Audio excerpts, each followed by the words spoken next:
हम पौराणिक कथाओं के माध्यम से जानते हैं कि त्रिलोक विजयी रावण भगवान शिव का अनन्य भक्त था। एक बार रावण ने अपने कठोर तप से भगवान शिव को अपने साथ लंका चलने के लिए मना लिया। तो क्या रावण भगवान शिव को लंका ले जा पाया? आइए जानते हैं इस रोचक कथा में। श्री शिव महापुराण के कोटि रुद्र संहिता में वर्णित कथा के अनुसार राक्षस राज रावण अहंकारी तो था ही, वह उसे शीघ्र ही प्रकट भी कर देता था। एक समय वह कैलाश पर्वत पर भक्ति भाव से भगवान शिव की आराधना कर रहा था।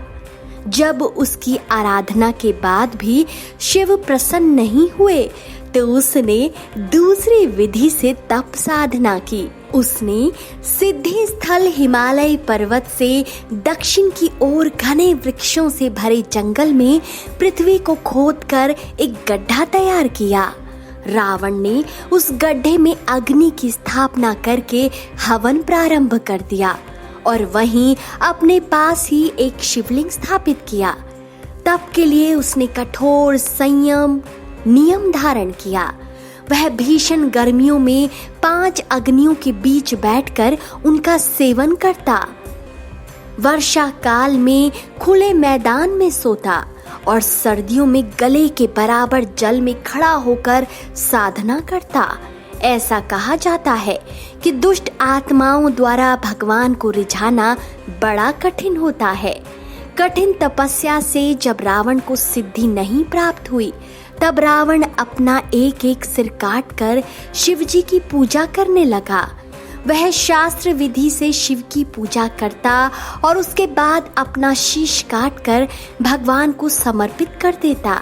इस प्रकार क्रमशः उसने अपने 9 मस्तक काट डाले, पर जैसे ही वह अंतिम 10वां मस्तक काटने को हुआ, तभी भगवान शिव उस पर संतुष्ट और प्रसन्न हो गए। उन्होंने साक्षात प्रकट होकर रावण के सभी मस्तकों को स्वस्थ करते हुए उन्हें पहले की तरह ही जोड़ दिया। भगवान ने उसकी इच्छा के अनुसार उसे अनुपम बल और पराक्रम प्रदान किया। फिर उसने भगवान से प्रार्थना की कि वे उसके साथ लंका चलकर उसका मनोरथ पूर्ण करें। रावण की प्रार्थना सुनकर भगवान असमंजस में पड़ गए। उन्होंने इस धर्म संकट को टालने के उद्देश्य से अनमने होकर कहा, राक्षस राज, तुम मेरे इस उत्तम लिंग को भक्ति भाव पूर्वक अपनी राजधानी में ले जाओ, किंतु यह ध्यान रखना, रास्ते में तुम इसे यदि पृथ्वी पर रखोगे तो यह वहीं अचल हो जाएगा। अब तुम्हारी जैसी इच्छा हो वैसा करो।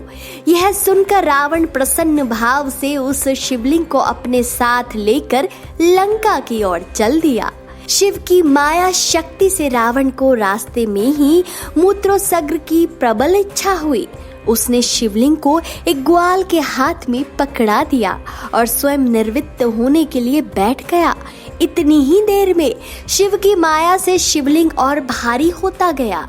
ग्वाल ने पीड़ित होकर वह शिवलिंग वही पृथ्वी पर रख दिया और ऐसा करते ही वह मणिमय शिवलिंग वहीं स्थिर हो गया। जब शिवलिंग लोक कल्याण की भावना से वहीं स्थिर हो गया, तब निराश होकर रावण अपनी राजधानी की ओर चल दिया। जब देवों और ऋषियों को शिवलिंग संबंधी समाचार मिला तो वे उसके दर्शन के लिए पहुंच गए।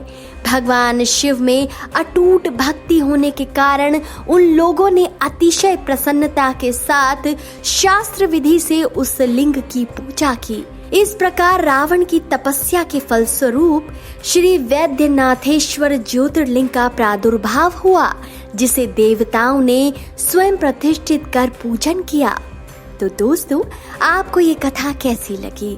अपनी राय कमेंट सेक्शन में जरूर दीजिए और इस वीडियो को ज्यादा से ज्यादा शेयर करिए।